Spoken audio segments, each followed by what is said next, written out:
ನಡೆದಿದೆ. ಅದು ಓದಿನ ಹಸಿವು ನೀಗಿಸುವ ಪರೀಕ್ಷೆ. ಇದು ಪುಸ್ತಕ ಪರೀಕ್ಷೆಯ ನೋಟ.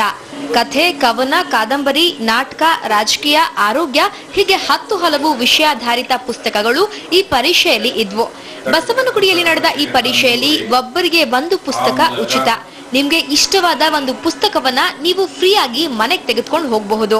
ಬುದ್ಧಿಗೆ ಇಂಥ ಪರೀಕ್ಷೆಯಲ್ಲಿ ನಾವು ಬೇಕಾದಂತ ಎಲ್ಲಾ ರೀತಿಯ ಸಾಮಗ್ರಿ ಇಲ್ಲಿ ದೊರೆಯುತ್ತೆ. ಕಥೆಯ ಪುಸ್ತಕಗಳು, ಕವನದ ಪುಸ್ತಕಗಳು, ನಾಟಕದ ಪುಸ್ತಕಗಳು, ಜೀವನ ಚರಿತ್ರೆ ಪುಸ್ತಕಗಳು, ಕಾದಂಬರಿಗಳು, ಹೀಗೆ ಬೇರೆ ಬೇರೆ ವಿಧವಾದ ಕನ್ನಡದ ಪುಸ್ತಕಗಳನ್ನ ಇಲ್ಲಿ ಕಾಣಬಹುದು. ಅದು ಅಲ್ಲದೆ ನಿಮ್ಮಲ್ಲಿರೋ ಹಳೆ ಪುಸ್ತಕಗಳನ್ನ ಇಲ್ಲಿ ನೀಡಬಹುದು. ಆದ್ರೆ ಅದು ಕಡ್ಡಾಯವಲ್ಲ. ನೀವು ಪುಸ್ತಕ ನೀಡದಿದ್ರು 1 ಪುಸ್ತಕ ನಿಮ್ ಜೊತೆ ಒಯ್ಯಬಹುದು. ವಿಕಾಸಕ್ಕಾಗಿ ಪುಸ್ತಕ ವಿನಿಮಯ ಅನ್ನೋದು ಈ ಪರೀಕ್ಷೆಯ ಉದ್ದೇಶ ಅಂತಾರೆ ಪರೀಕ್ಷೆಯ ಆಯೋಜಕರು. ಪರೀಕ್ಷೆಯ ಕಲ್ಪನೆ ಬರೋಕ್ಕಿಂತ ಮುಂಚೆ ಪುಸ್ತಕಗಳ ಬಗ್ಗೆ ನಮಗೆ ಇದ್ದ ಒಂದು ಕಾಳಜಿ, ಯಾಕೆ ಇವತ್ತು ಪುಸ್ತಕಗಳು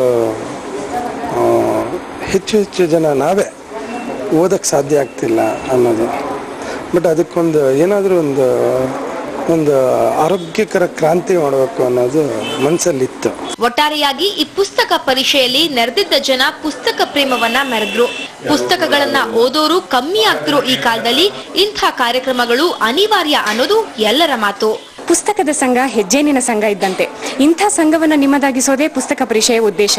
ಮಾನವನ ಬುದ್ಧಿಮತ್ತೆಯನ್ನು ಹೆಚ್ಚಿಸೋ ಇಂಥ ಪರೀಕ್ಷೆಗಳು ಇನ್ನೂ ಹೆಚ್ಚು ನಡೀಲಿ ಅನ್ನೋದೇ ನಮ್ಮ ಹಾರೈಕೆ. ಕ್ಯಾಮರಾ ಪರ್ಸನ್ ರವಿ ಜೊತೆ ಅಶ್ವಿನಿ, ಸುವರ್ಣ ನ್ಯೂಸ್ 24/7.